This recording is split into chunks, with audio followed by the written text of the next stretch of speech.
All right, welcome into the high noon stream for today, Wednesday, is it June the 15th? Let me see. Let me make sure we got the right date here.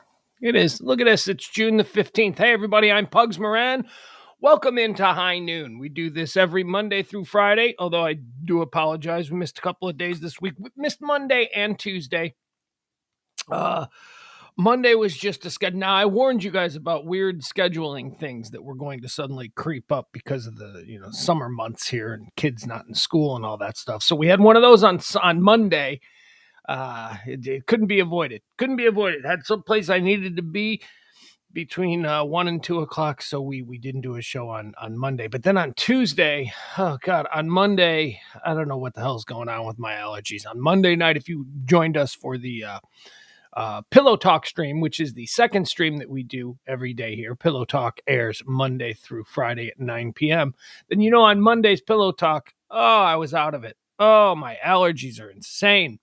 Yesterday, allergies were insane. I just stayed in bed all day. I pulled myself out. I did do a Pillow Talk, but I do apologize. And today, almost didn't go today.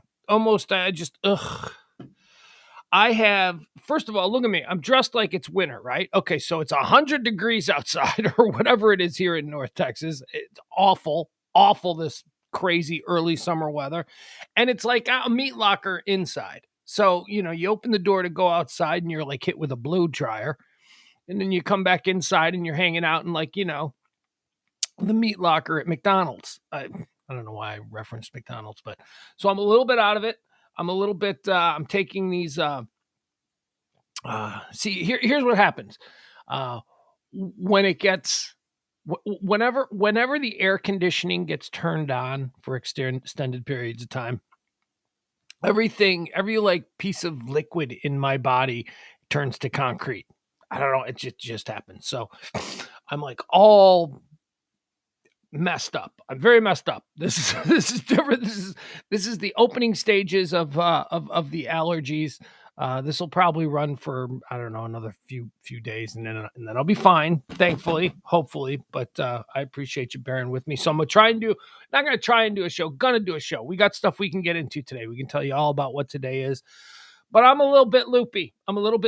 And I can't promise 2 hours plus. All I can say is that we're just going to jump into it. We'll get started, and we'll see where it goes. Okay, what do you say? Hey, Byron's here, Leslie's here, Brady's here, Jeff's here. We got multiple Jeffs. We've got a Leslie. I know we've got multiple Leslies. All right, let's get started with what's happening today. And again, I feel I'm not sharp. You're never sharp. Well, maybe that's the case. But I just feel like, what is the temperature outside? I haven't been outside. I've been avoiding outside. Just nasty. Let's see. What is it? It's currently, this is from yesterday. 92 degrees. That's not too bad. 92 ain't terrible. All right. We'll be fine. All right. Let's get into what today is. Let me see here. Let me pull this up.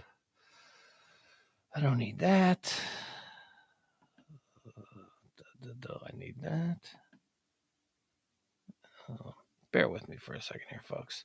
Also, not a whole lot of stuff. There's I'm putting today's show together. Here's what we do on these shows.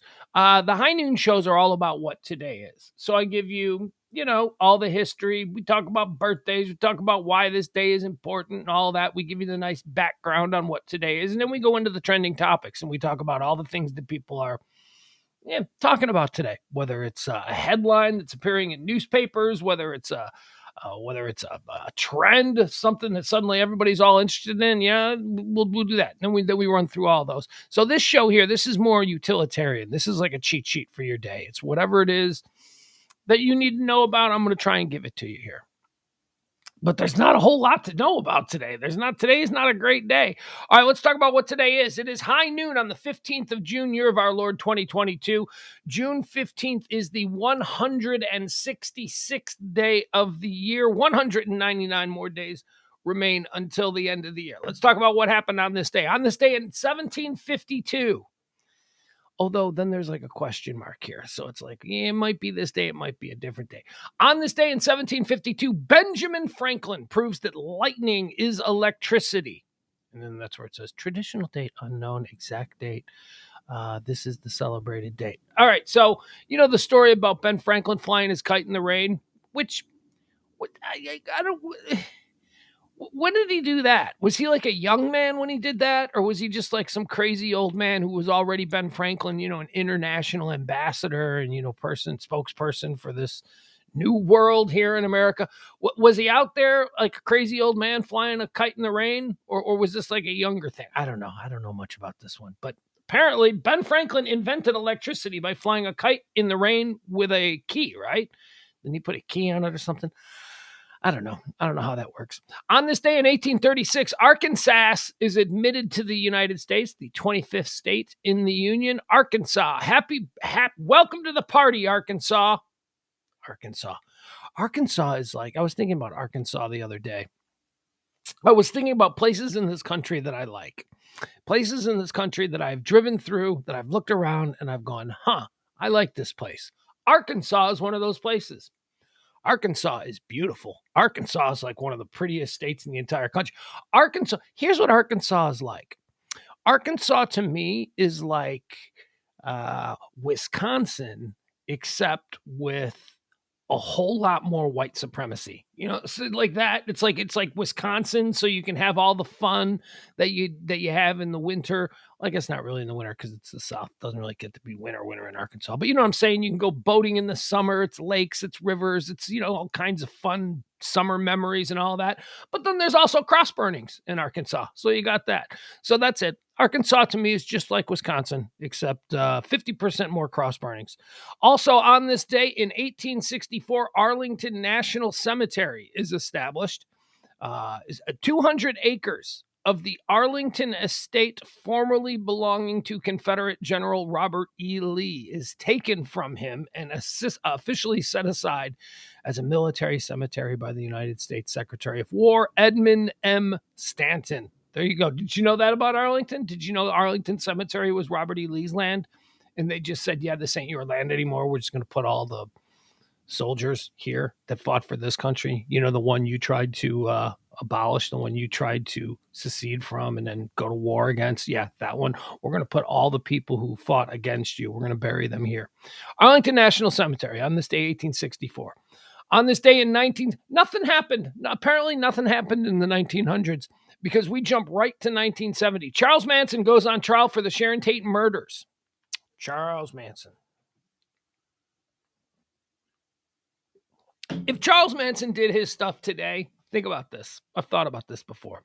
If Charles Manson does his stuff today, the Charles Manson stuff, is he a legendary crime figure? Is he like a boogeyman type? Or is it just kind of go, yeah, that's pretty much nothing compared to what that kid did down in Uvalde a couple weeks ago. Yeah, that's basically nothing compared to what, you know what I mean? Like, did he benefit because it was a grisly crime, but there wasn't like a whole lot of examples everywhere all the time of grisly crime? So maybe he got elevated to like a level that, you know, he's not really, he doesn't really belong in. He's a crazy guy. Manson's a crazy guy and is an interesting story. And I guess, you know, there was a lot of moving parts to it. So that sort of galvanized the country. But, you know, a movie star, he killed a movie star. That's a big deal. That's a big one. I fail to truly consider that for the important popular culture landmark that it was. So, but still, I don't know. I don't know if Charlie Manson, if he does that in 2022, if we're still talking about him in 2072 or whatever it is.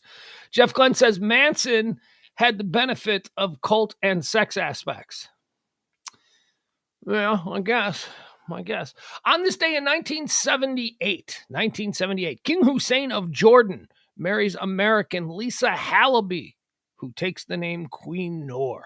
I've always been obsessed with the whole Queen Noor thing. Queen Noor, you don't really see her much anymore. Maybe she's older. I don't know if she's stepped down. I know her husband, King Hussein, died, and now his son is like in charge of Jordan. But King Hussein like came to America at like some point and saw a hot chick on the campus of Arizona State University and went, I'm going to make her queen of the Middle East. Something like that. Something. I don't know. I don't know. Let me see here. Let's click on Queen Noor. Like, did they just meet, or was this like a setup thing? Because Queen Noor was an American girl. She was where she was born. She was born in Washington D.C. All right, so maybe she's got some connection.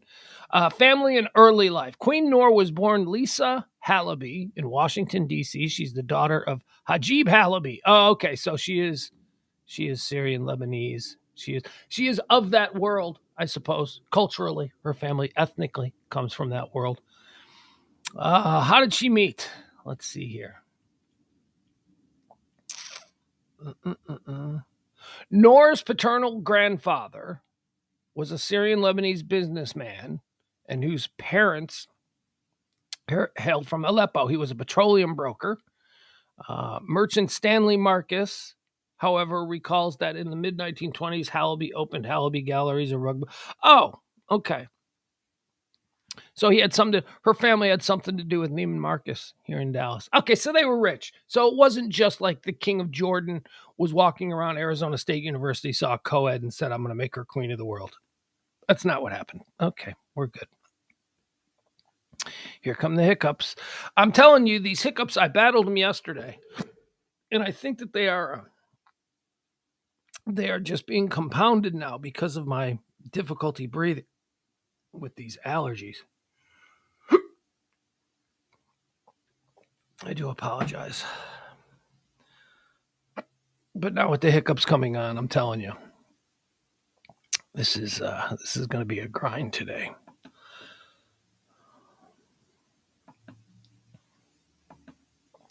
Just give me a moment. Give me a moment to get all my shit together. Shit.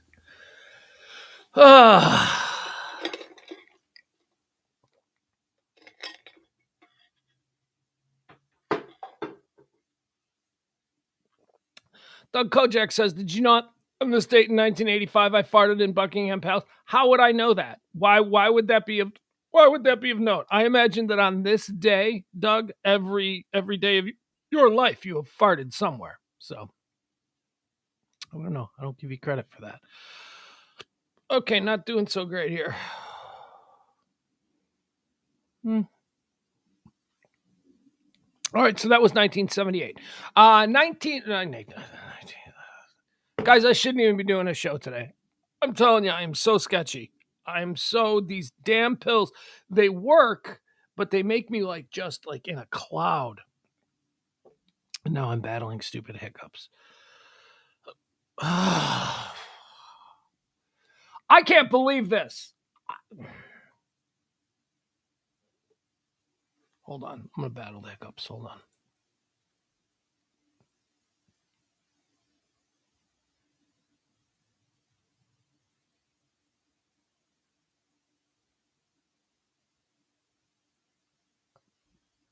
Nope, they're still here. Nope, not bad. Nope, they're still here. For fuck's sake.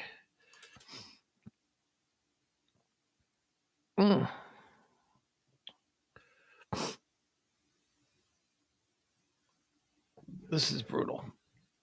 Okay.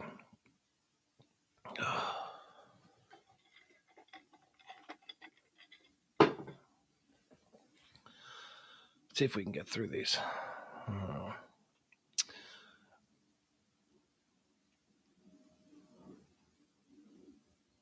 Okay. All right. So here's one. This is also trending, so we probably won't talk about it now. But on this day in history, on this day today, 2022, this is happening today, right now. We're living it. Microsoft retires its ubiquitous Internet Explorer after 26 years in favor of its new browser, Microsoft Edge. Oh, goodbye, Internet Explorer, IE. Does anybody use Internet Explorer anymore? Is that something? Well, I mean, no, because they're stopping it being available today. But I mean, Internet Explorer, then that used to be like the way. And then when, about 10 years ago, suddenly Google Chrome came out, and now everybody uses Google Chrome. Is that I don't even know. I mean, I on my laptop I had an option to use the Edge browser or the Internet Explorer browser. I never used them. I just used Google Chrome. Google Chrome seems to be everything that it needs to be. I'm pretty comfortable with what Google Chrome is. But there you have it. Today, Microsoft retires Internet Explorer after 26 years. Let's talk about some birthdays. Here's a real one for you. Born on this day in 1937, Waylon Jennings. He died in 2002, but he was born on this day in 1937. Born on this day in 1941, Harry Nilsson. You guys know who Harry Nilsson is? A couple of months ago, I watched a documentary about Harry Nilsson. He wrote a bunch of like weird songs back in the 70s. Some of them were big hits. But I don't remember much about the documentary other than going, oh, yeah, I know that dude. That dude's got a bunch of songs. Anyway, there you go. He was an interesting guy, kind of a genius, they said. Yeah, I don't know. Harry Nilsson, born on this day in 1941, died on this day. No, not on this day. That would be weird, right? But he did die in 1994. Born on this day in 1948, Mike Holmgren, American football player, coach. Where's Holmgren? Is Holmgren even coaching anywhere? I think he's retired, right? Green Bay Packers, Seattle. Did he go anywhere after that? I don't know, probably. Born on this day in 1949, died in 2000, the year 2000. Jim Varney. That's right. Jim Varney, American actor, comedian, screenwriter, songwriter.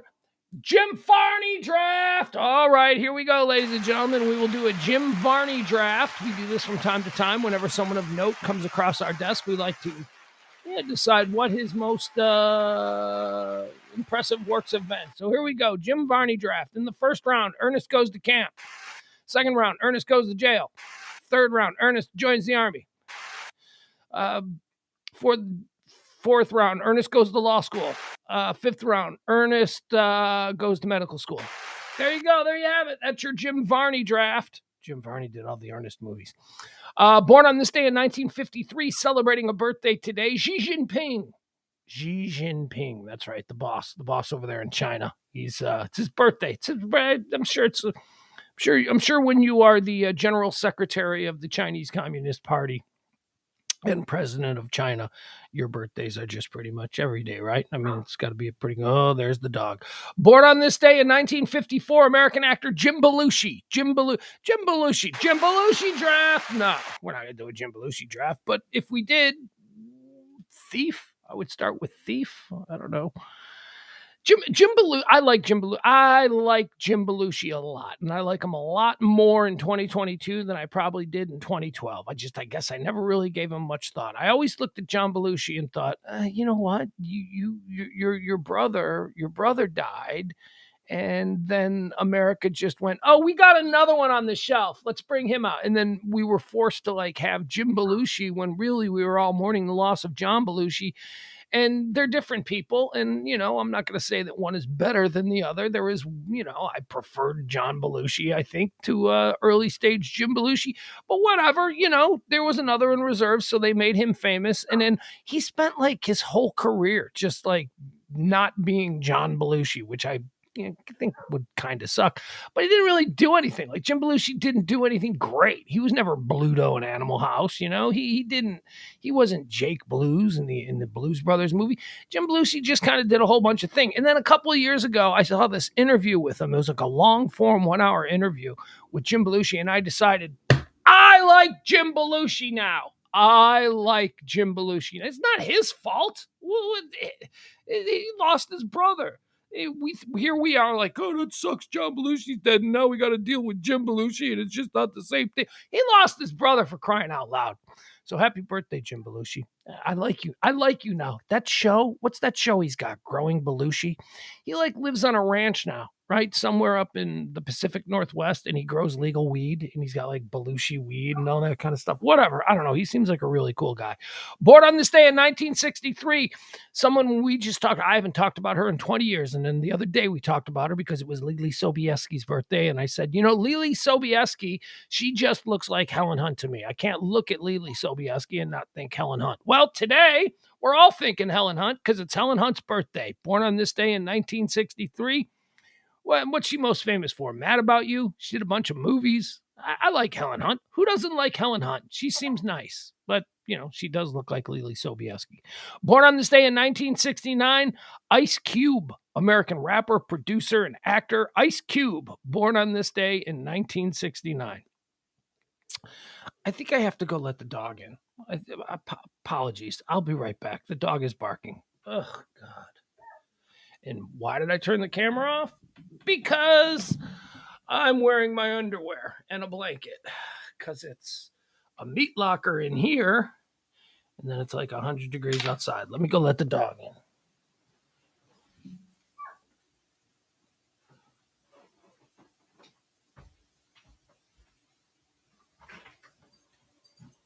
Go to bed.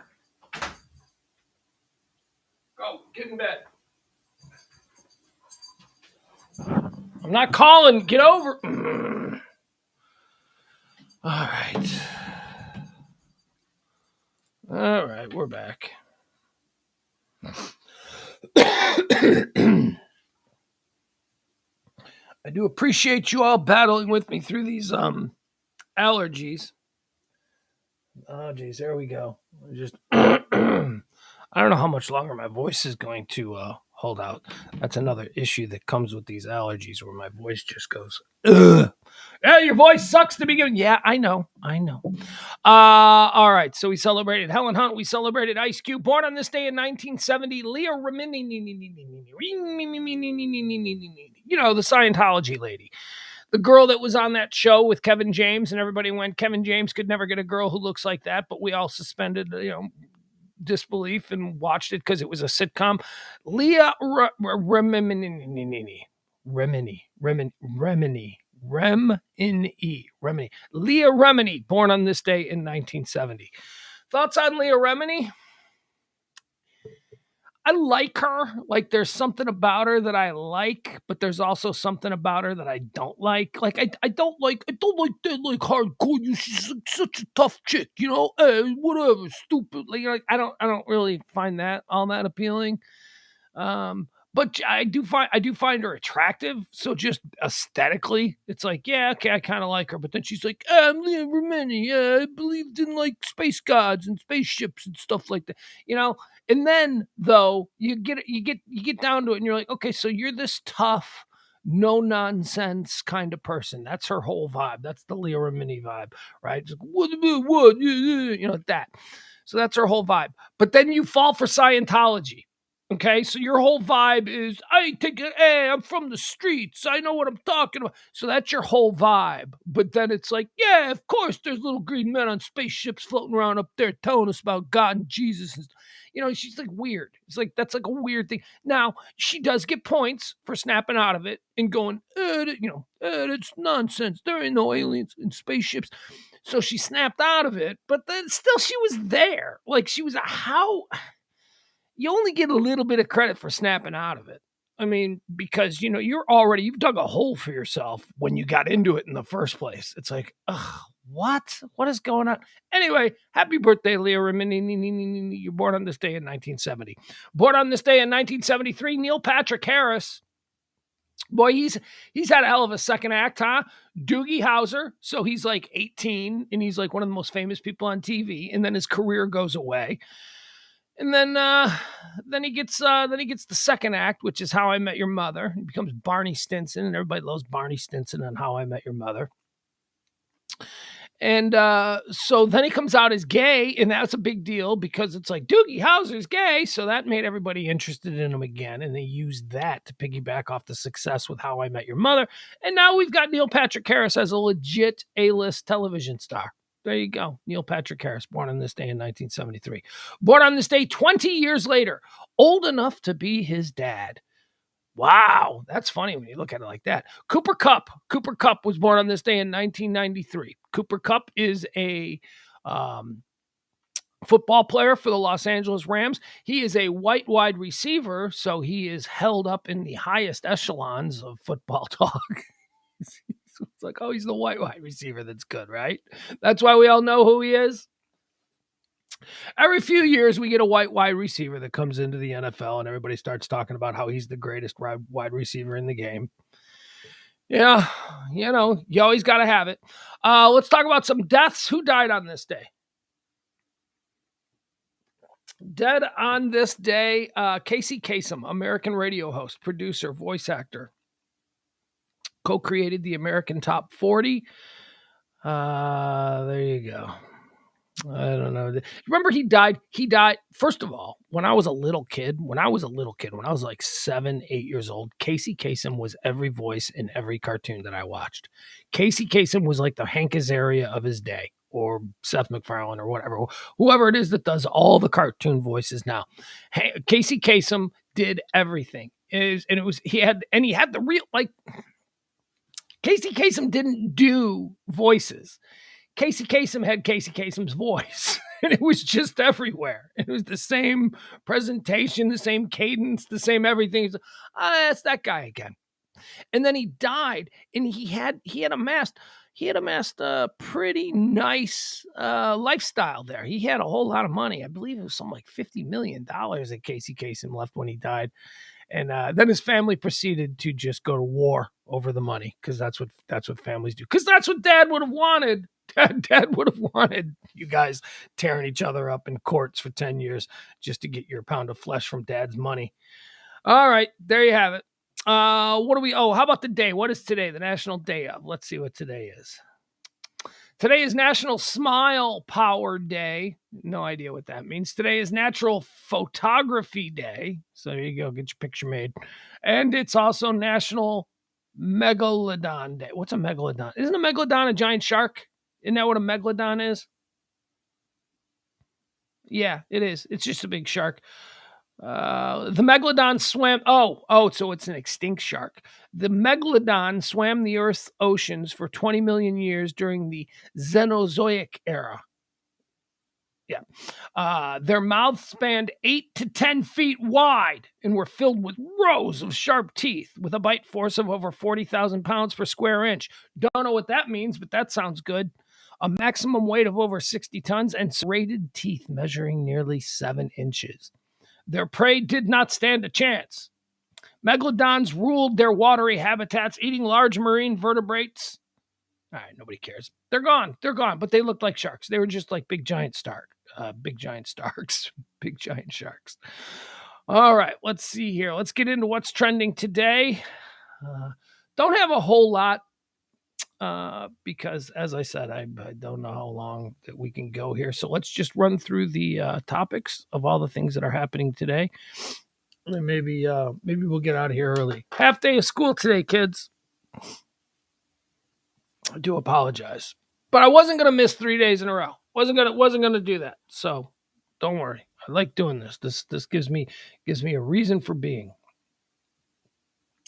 Byron says the megalodons are not extinct. They're just waiting for their moment. There you go. Okay, so a little bit of local news here. Odessa is trending today. Did you see this? Odessa, Texas. Now I know Odessa, Texas, going all the way back because of high school football. Odessa Permian, right? Wasn't that the basis for Friday Night Lights? Isn't that where the original book and the original story of Friday Night Lights, Odessa Permian? I believe it is. But in Odessa, they're dealing with something else. Emergency declared as Texas City runs out of water amid 100 plus degree temperatures, forcing hospitals to close. Heat dome settles over the Midwest and South with brutal temps expected for next week. All right, let's see what's going on in Odessa. Emergency workers in Odessa, Texas, were dishing out bottled water on Tuesday as a burst pipeline emptied the city's taps. A catastrophic situation that came amid 102 degree temperatures in a powerful heat wave. Schools, businesses, and even hospitals in the city are closed, with Medical Center Hospital canceling all planned surgeries and shuttering for the day for non-emergencies. The hospital said it was instilling temporary porta potties in its wards because none of the toilets would work until the city's water system comes back online. All right, so in a couple of days, I guess they're saying, before they can get Odessa back flowing with some water. Oh my God, the things we take for granted, just the things we take, like I'm complaining about the way my allergies are reacting to the incredible air conditioning versus the 100 degrees temperatures outside. And could you imagine if we didn't have air conditioning? I mean, just air conditioning. That's, you want to talk about a luxury. But water. They don't even have water down there in Odessa. Things we take for granted. We just take it for granted. Barry Loudermilk is trending. Who's Barry Loudermilk? Barry Loudermilk, I guess, is one of these congressmen that we never hear about. I always say that, like, there are people who have been in Congress for, like, decades, and we never really hear about these people because they don't really make much of a scene and they just go about doing their things. And then, you get a person who's been in Congress for 2 years and they're like the most talked about Congress because they're stupid, because they say stupid stuff and they don't stay in their lane and nobody cares.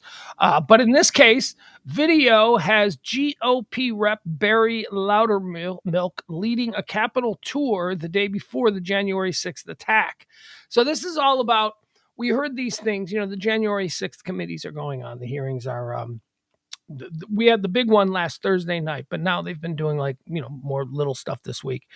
And we've heard the stories about certain Congress people giving guided tours of the Capitol building the day before January 6th. And that's, they're like, well, they were in cahoots. They were part of it. They were showing people where to go. And now it turns out that there's video out there of Barry Loudermilk doing exactly that. Where are the details? Let's get into some quick details here. Well, all right. The January 6th committee has released footage of GOP rep Barry Loudermilk leading a Capitol complex tour the day before the attack. One person on the tour returned to the Capitol grounds the next day, making threats against several lawmakers. Quote now, "When I get done with you, you're going to need a shine on top of that bald head," the man said of Pelosi. She doesn't have a bald head. What? Dude, your shit don't even make sense. The January 6th committee released video footage on Wednesday showing Republican Barry Loudermilk of Georgia leading a tour of the Capitol complex on January 5th, the day before a mob swarmed the building. One of the individuals on the tour returned the following day and can be heard in the released video making threats against several Democratic lawmakers, including now Senate Majority Leader Chuck Schumer, House Speaker Nancy Pelosi, House Judiciary Committee Chairman Jerry Nadler, and Democratic Rep Alexandria Ocasio-Cortez. That's an example. She's an example of one of these new Congress people that we hear way too much about because she doesn't deserve any attention. She doesn't have any Alexandria Ocasio. She has no power. She is, you couldn't name the person that she unseated. You couldn't. She's probably the most famous, high profile, most demonized person in Congress. And there was a dude that had her job for 30 years before her, and you don't even know his name. I don't get it. It's not like she doesn't work on shit at the national level. She represents a district in New York. And yet somehow every time she opens her mouth, she becomes the most famous person in America. I don't get it.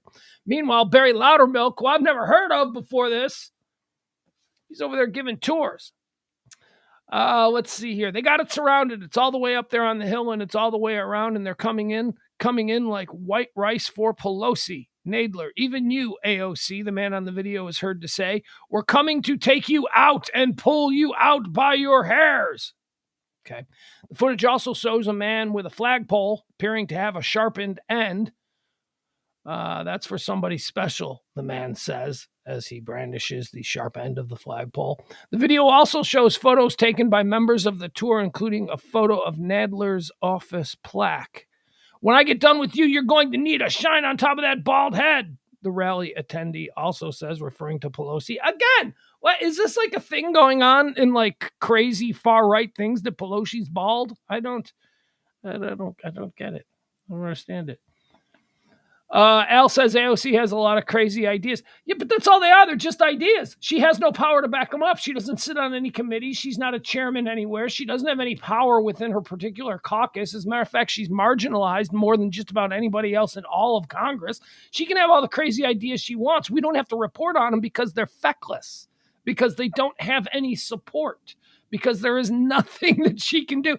All she can do is run her mouth and give her detractors, the people on the right, just more ammunition to talk about her. They are making her a star so that she can become the demon that everybody needs. But she's feckless. She's got no power. She's a junior congresswoman. She doesn't chair any committees. She doesn't have any important roles on any committees. She's not sitting up there on this January 6th thing. They don't want her distraction. We make these people into these massive historical people. And she's a bartender from Queens or Bronx or wherever the hell it is that she's from. She's been in Congress, 3 years? She's done absolutely nothing. Stop it. Stop talking about her. The same goes for the Marjorie Taylor Greene. You want to talk about feckless with no power. She doesn't even show up for any votes. She doesn't represent the people of her district at all. And yet Alexandria Ocasio-Cortez and Marjorie Taylor Greene are probably two of the most recognizable members of Congress, and they do nothing. Moral values is trending today. There is a new here. Okay, so I wanted to talk a little bit about this. I like to think that I have strong principles.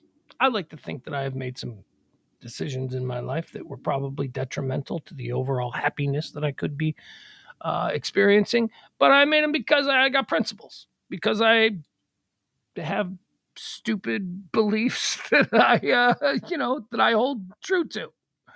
According to a new study, we're rare, those of us like that. Washington, D.C., a record high 50% of Americans rate the overall state of moral values in the U.S. as poor.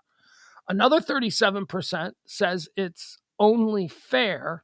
And then just 1% of Americans think that the state of moral values in this country is excellent. 12% say it's good. So 1% of people in this country think we have good moral values. They think they're excellent. 12% of this country thinks we have good moral values. Everybody else is like, nah, we're shit. We are shit people. We are just in it for ourselves. We don't like change. If somebody looks slightly different, we don't trust them. We only want what we know. We only want what we're conditioned for. Feed me, mommy, feed me. That's basically it. We have no anchor to what is right and wrong anymore. It is, if wrong in this moment serves our more instant needs, then we'll go with wrong. If wrong is something that we are comfortable with, then we go with wrong. If right is difficult for us, if right is any kind, we don't do right. We do wrong. We just do whatever serves us in the moment. Although negative views of the nation's moral values have been the norm throughout Gallup's 20-year trend, the current poor rating is the highest on record by 1 percentage point. Well, that doesn't sound all that. These findings from Gallup's May 2nd through 22nd Values and Beliefs poll are generally in line with perception since 2017, except for a slight improvement in views in 2020 when Donald Trump was running for re-election. On average, since 2002, 43% of U.S. adults have rated moral values in the U.S. as poor. So since 2002, 43% of us say values here in this country are poor. 38% say they're fair and 18% as excellent or good. So that's from 2000 and it's going back to 2002. Republicans' increasingly negative assessment of the state of moral values is largely responsible for the record high overall poor rating of 70%. 72%. Republicans' poor rating of moral values is at its highest point since the inception of the trend and up sharply since Trump left office. At the same time, 36% of Democrats say the state of moral values is poor. Only 36% of Democrats say, oh, God. Not only are Americans feeling grim about the current state of moral values in the nation, but they are also mostly pessimistic about the future on the subject. 78% say morals are getting worse, and just 18% believe they're getting better. The latest percentage saying moral values are getting worse is roughly in line with the average of 74% since 2020. Since 2002, excuse me. All right, and then I got a bunch of graphs here. We don't do graphs. It takes too long to worry about graphs. But there you have it. Yeah, we have our morals. We all basically we think our morals are all shit.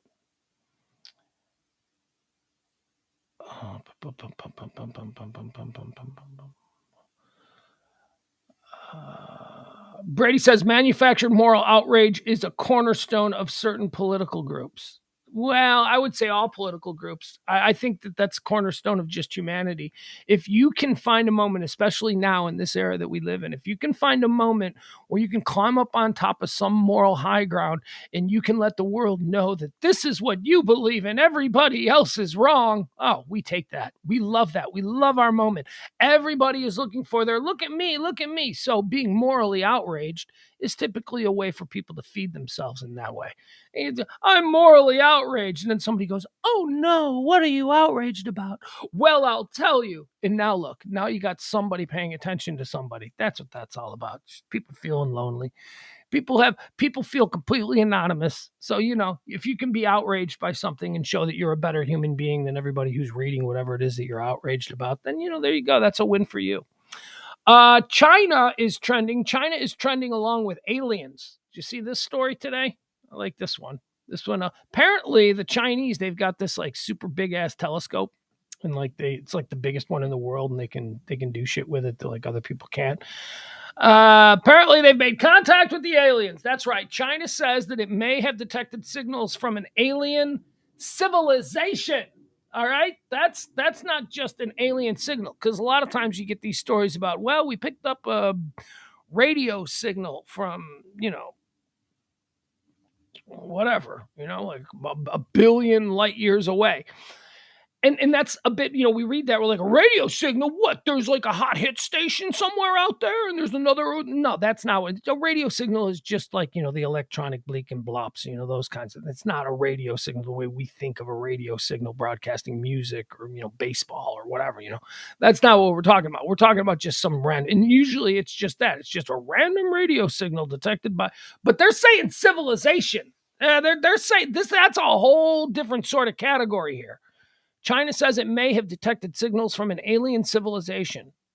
China says its giant Sky Eye telescope may have picked up signs of life beyond Earth, according to a report by the state-backed Science and Technology Daily, which then appeared to have deleted the report and posts about the discovery. Ooh, plot thickens. So somebody goes, we've discovered an alien civilization, and they put it out, and everybody goes, China's discovered an alien civilization. And then somebody goes, where? I can't find it. Well, it was just here. They must have taken it down. So I don't know what that's about, but that's interesting. The narrow band electromagnetic signals detected by Sky Eye, the world's largest radio telescope, differ from previous ones captured, and the team is further investigating them, the report said. Citing Zheng Tongjai, chief scientist of an extraterrestrial civilization search team co-founded by Beijing Normal University. They've got an extraterrestrial search team. We should have an extraterrestrial search team. I'm telling you, you don't want the Chinese making friends with the aliens first. That is my biggest fear. That's your biggest fear? It's one of them. It's up there. I don't want the Chinese making friends. Think about that. All right, come on, just draw back into the existential just a little bit, or draw back in. That doesn't really make sense. Let's just lean out. Let's expand the existential, and let's talk about this. So let's say there is an alien civilization out there. The alien civilization is going to be further along in their development than we are. Well, why is that got to be? Because they can get to us and we can't get to them. All right? You know what I'm saying? Like, if the aliens are here, they're visiting us, then they have technology that we don't have, because we can't even get back to the moon with any regularity. We were at the moon 52 years ago, and we pretty much forgot. It's like we forgot the recipe. We can't figure it out. We haven't been back since. So yeah. So if the aliens are like floating around in our world, then yeah, they're better than us. They got now, since they are better than us because they can get to us and we can't get to them. It's very important, when they show up to this cocktail party, who makes the best first impression? Do we want the West? We here in the West to make the best first impression on the aliens, or do we want the Chinese, or do we want, God forbid, ISIS or whatever. I don't know. You know what I'm saying? It's so we should probably have one of these extraterrestrial research programs like China has. China's getting ready. They're blowing up balloons. They're throwing a welcome party. They're gonna schmooze these people. The suspicious signals could, however, also be some kind of a radio interference, and that requires further investigation. It isn't clear why the report was apparently removed from the website of the Science and Technology Daily, the official newspaper of China's Science and Technology Ministry. Though the news had already started trending on social networks and was picked up by other media outlets.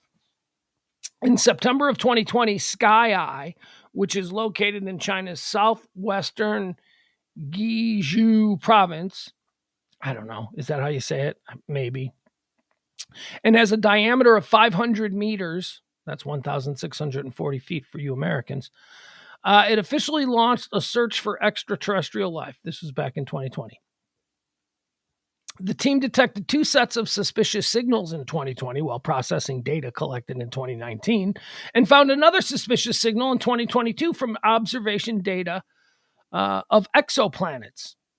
China's Sky Eye is extremely sensitive in the low-frequency radio band and plays a critical role in the search for alien civilizations, Zhang is reported to have said. All right, so there you go. Chinese about to make friends with our alien overlords. It's not going to be good for us. That's all I'm telling you. Riverdale is trending. Do you guys watch Riverdale? I've never seen Riverdale. Is Riverdale okay? So there's Riverdale is not Smallwood, Smallsville, small. What? Where was Superman from? Right? Wasn't that was another series on a network that I never watched? But Riverdale is Archie's. Right? Like Archie and Jughead and Veronica and all that. Isn't that what Riverdale is? It's like an updating of the Archie comics. And it's like dark, right? It's dark and weird. Smallville. That's it. Smallville is the Superman one. Riverdale is the Archie's one. All right. So I never watched Riverdale, so I don't really know. But apparently, like one of the actors on Riverdale went crazy and tried to kill his mom, or did kill his mom. Oh, God, Lord. Killed his mom and then tried to kill the Prime Minister of Canada. Do you know about this story? Canada actor, ex-Riverdale star, charged in mother's murder. Also allegedly plot to kill the Prime Minister of Canada. Sentencing hearing for Riverdale actor Ryan Grantham are to wrap up Wednesday. Now, I've never heard of this guy, and it says Riverdale star, but was he a star? I don't know. A 24-year-old Canadian actor and former Riverdale star. Okay, we're going to have to turn that off. And former Riverdale star, charged with murdering his mother, also allegedly plotted to kill Canadian Prime Minister Justin Trudeau. Prosecutors claimed during the ongoing sentencing hearings this week that are expected to wrap today, Wednesday. Ryan Grantham, who played Jeffrey Augustine in the hit CW series, has already admitted to shooting and killing his mother, 64-year-old Barbara Waite, in the back of the head while she played piano inside their townhouse in the community of Squamish in Canada. He pled guilty to second-degree murder charge in March. During a court hearing on Monday, prosecutors presented the results of 2 psychiatric reports suggesting that Grantham was motivated to kill his mother in order to spare her from witnessing further violence that he intended to commit, namely the murder of Canadian Prime Minister Justin Trudeau. Mr. Grantham was seeking to save his mother from something that he was about to do, Crown Prosecutor Michaela Donnelly told the court. This is something different than altruism. Well, yeah, it sure is. Oh, and he just looks like a little jerk. In killing Waite, his mom, Grantham carried out a heartbreaking breach of trust, Donnelly said. Barbara Waite loved her son so very much. She was an excellent parent and in her mind had no reason to fear him. Prosecutors revealed this week that the day after killing his mother, Grantham allegedly packed his vehicle with 3 guns, ammunition, 12 Molotov cocktails, camping supplies, and a map with directions to Rideau College in Ottawa. I don't know what that is. Is that like maybe where like the Prime Minister lives? I don't know. He allegedly set out driving east with the intention of traveling some 50 hours by car to ultimately kill Trudeau, but ended up turning around near Hope and contemplated committing an act of mass violence at Simon Fraser University instead. Prosecutors claimed Grantham turned himself into Vancouver police that night.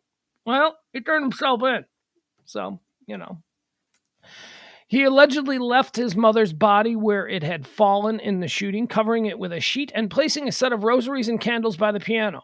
Grantham tested a Molotov cocktail in a remote area before embarking on his road trip. His sister was the one to find the body of their mother after she went and visited her mother after her mother stopped returning texts. How can I trust anybody when my only sibling chose to execute my mom when her back was turned? Lisa Grantham told the court. Prosecutors said Grantham had rehearsed his mother's murder, recording GoPro video of a walkthrough. Let's see. Okay, that's crazy. In the months before the killing, both psychiatric reports note Grantham had cannabis use disorder. Oh, weed! Here we go. We're back into blaming weed for this stuff. There you go. Well done, Canada. He also had escalating feelings of self-hatred, depression, and urges to commit violence and kill himself. He also experienced intense guilt, fearing his mother would find out. He stopped attending classes at Simon Fraser University and was smoking a lot of weed. I'm so sorry, Mom. I'm so sorry, Lisa. I hate myself, he wrote in March of 2020. There's a lot of media of me out there, film and television, hundreds of hours of me that can be viewed and dissected. No one will ever understand what I'm going through. In Canada, the second-degree murder charge warrants an automatic life sentence. Okay, so he should probably go to jail forever. In Riverdale, his character was responsible for killing main character Archie's father in a hit-and-run accident. The death was written into the script out of necessity after former Beverly Hills 90210 star Luke Perry suddenly died of a stroke. All right, so I don't know who this guy is, but he's getting into some stuff up there in Canada. I never watched Riverdale. I hear Riverdale's good, though. I have heard people say, oh, you should watch Riverdale. Riverdale is actually pretty good. What else do we have trending here? Jeff Hardy. Got some wrestling news. Jeff Hardy. He's a wrestler. Is he a WWE guy? I don't know. I know as much about wrestling as I do about Riverdale. AEW. It looks like he's in the AEW. AEW suspends Jeff Hardy without pay following arrest. Can only return after treatment and after staying sober. So Jeff Hardy got himself a DUI down in Florida the other day. And I guess this is what's happening with him. All Elite Wrestling suspended Jeff Hardy without pay on Tuesday following the wrestling superstar's latest DUI arrest in Florida. AEW president and CEO Tony Khan announced Hardy's discipline on social media. We were able to resume contact with Jeff Hardy this afternoon, Khan said in the statement. AEW does not condone Jeff's alleged behavior. We made it clear to Jeff that we'll assist him in getting treatment for substance abuse issues, which he has indicated that he's open to receiving. In the interim, he is suspended without pay, and he can only return to AEW, upon successfully completing treatment and maintaining his sobriety. Sorry. All right, so there you have it. So if you like the wrestling, you won't be seeing this dude anymore, Jeff Hardy. He's on the bench. He's got to dry out. Matt Hardy, Jeff's older brother, also released a statement on his arrest. So here's what his brother says. It was disheartening to hear the news about my brother yesterday. Recovery isn't a linear process, and I'll continue doing whatever I can to help my brother be healthy. Being healthy and well is the most important thing for Jeff, his wife, his children, and our family at this time, Matt Hardy tweeted. Jeff Hardy, 44, was arrested for DUI while his license was canceled, revoked, and in violation a restriction in which he was required to have a DUI interlock device in his vehicle. This is Hardy's third DUI offense in the last 10 years and is a third-degree felony now in the state of Florida. Oh, this guy's a mess. All right, this dude is a mess. All right, so he got arrested for the DUI, so he's out there, he's getting drunk, and then he's getting in a car. But he also doesn't have a driver's license. Like there are so many things going on here with this guy, so many bad decisions.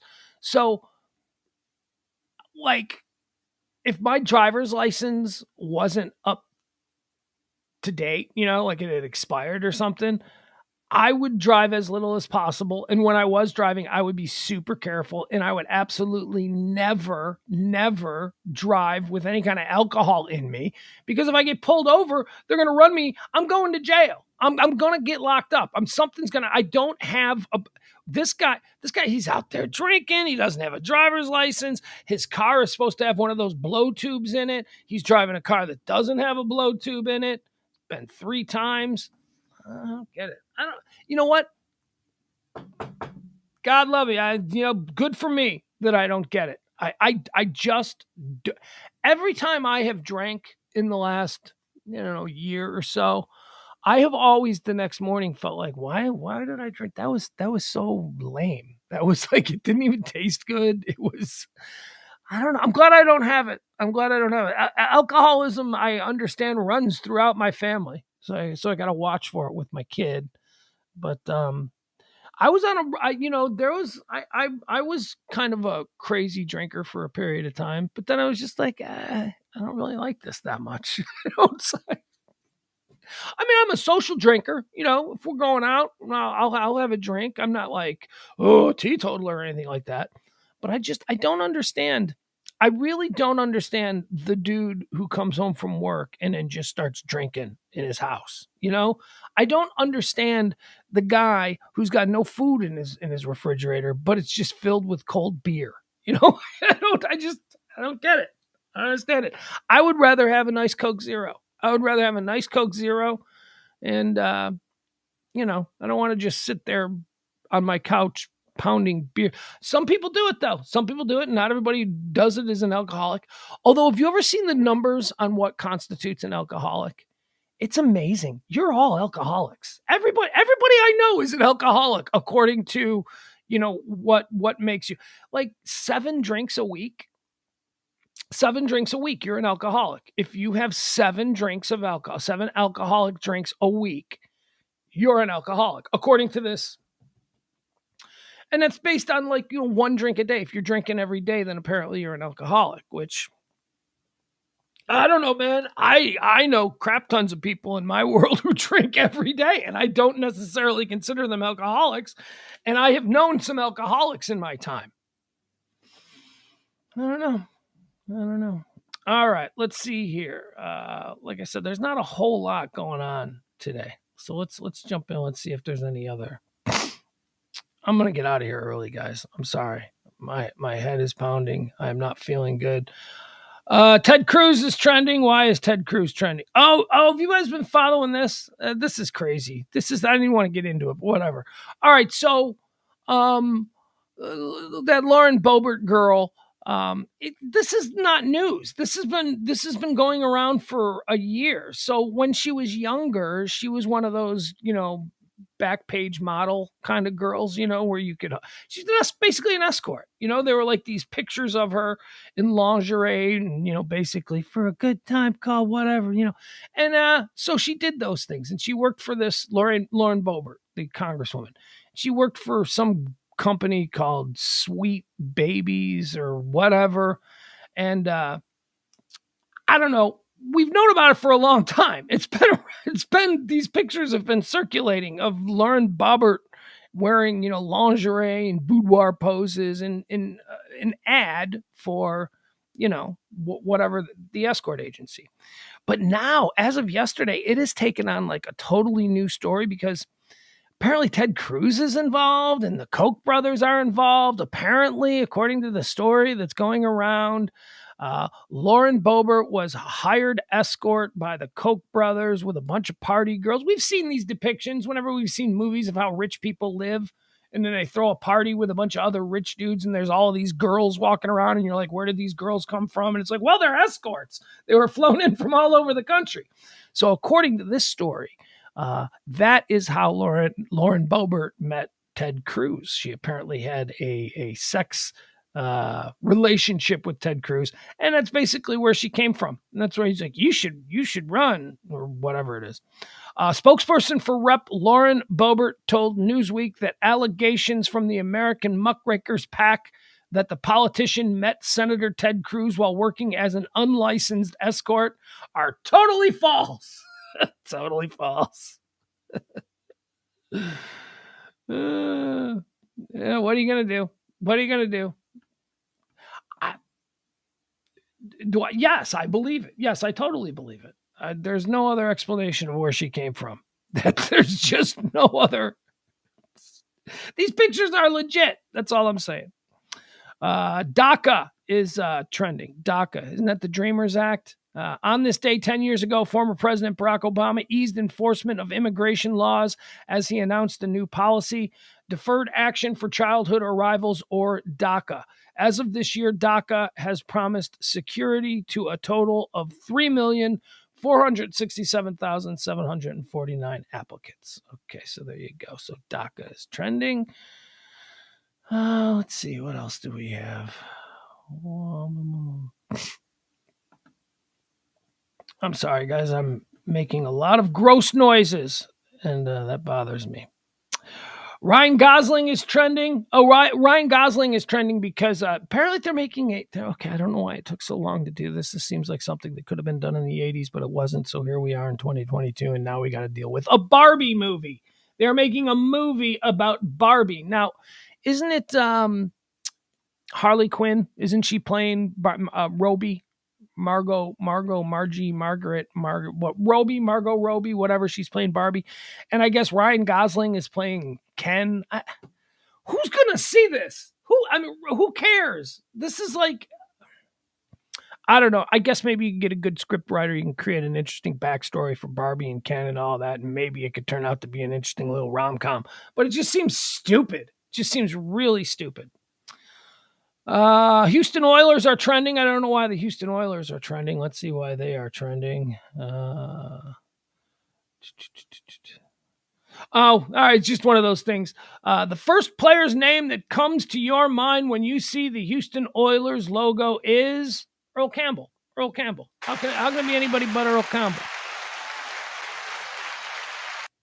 Who is their quarterback? Warren Moon, maybe? But it's Earl Campbell. It's Earl Campbell for me.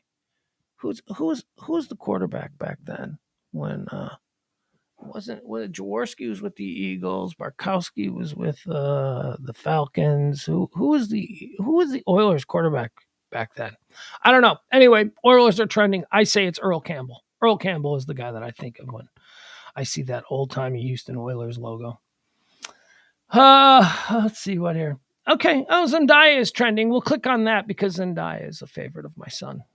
My son and I both appreciate Zendaya. Beautiful young lady. Zendaya is putting pregnancy rumors to rest after a viral prank video convinced the internet she was expecting. Apparently she's not.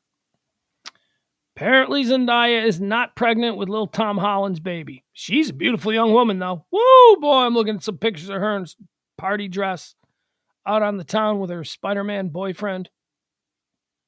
They're kind of like the hot couple for like young people. I know that because my son likes both Tom Holland and Zendaya.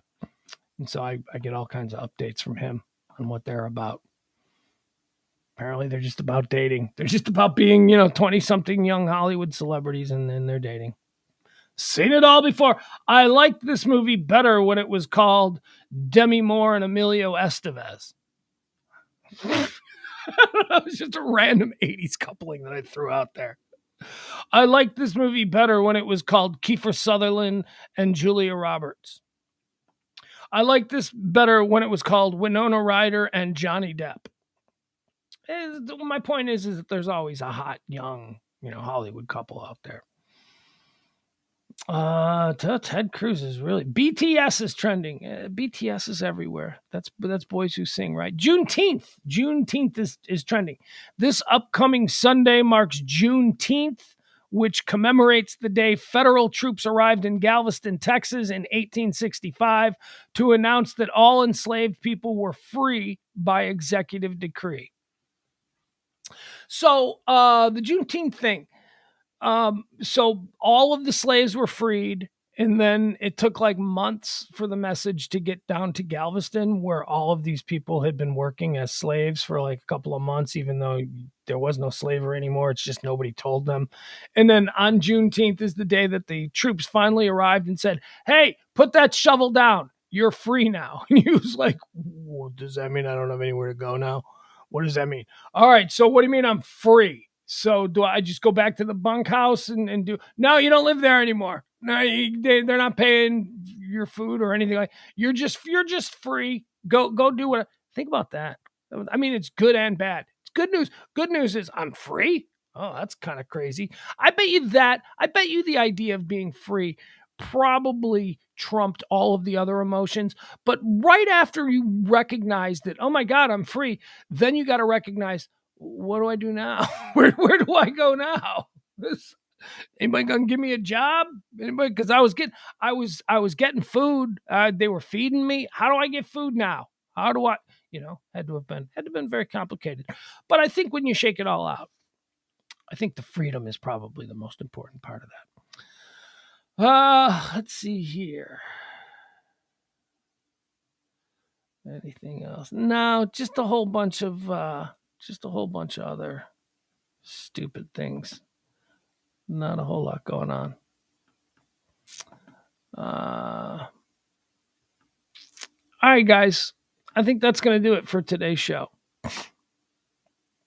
Let me do a quick little run through to see if there's anything new that has popped up.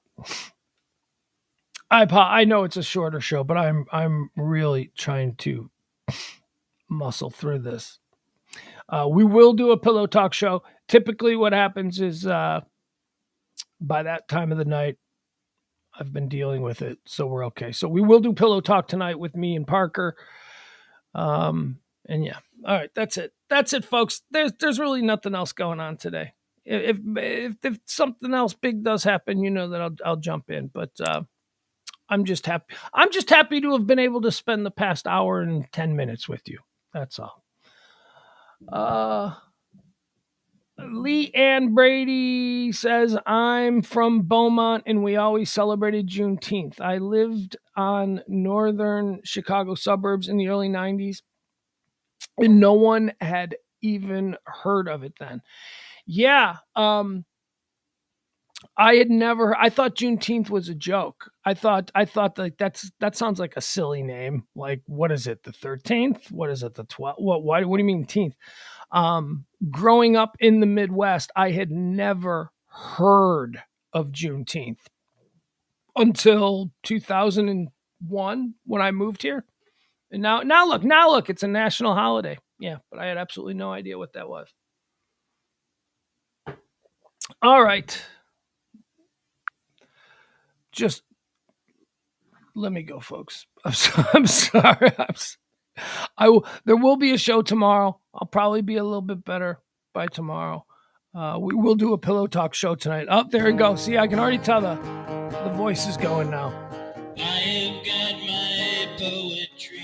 And it's easier. I can tell you that it is easier for me when I feel like this to be able to do the show with Parker because I don't have to carry it, but this like just constantly, endlessly spewing for an hour or two, it takes a lot out of me.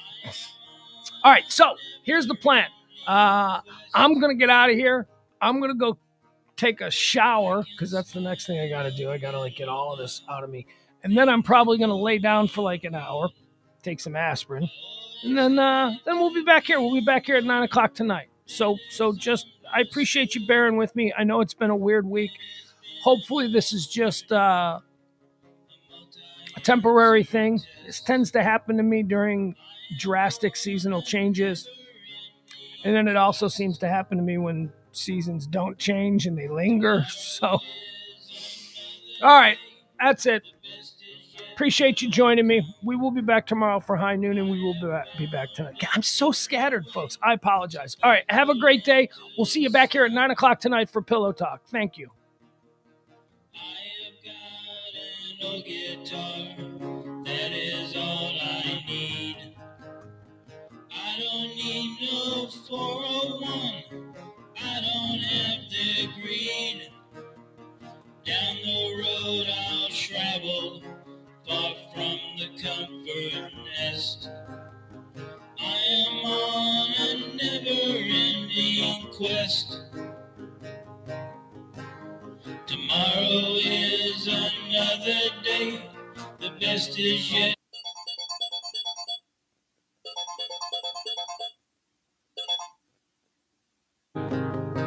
I have found a different way, so baffling to some. I can smile a little now, things are going good. I always had to be on guard, that is understood. Down the road I'll travel, far from the comfort nest. I am on a never-ending quest. I am on a never-ending quest.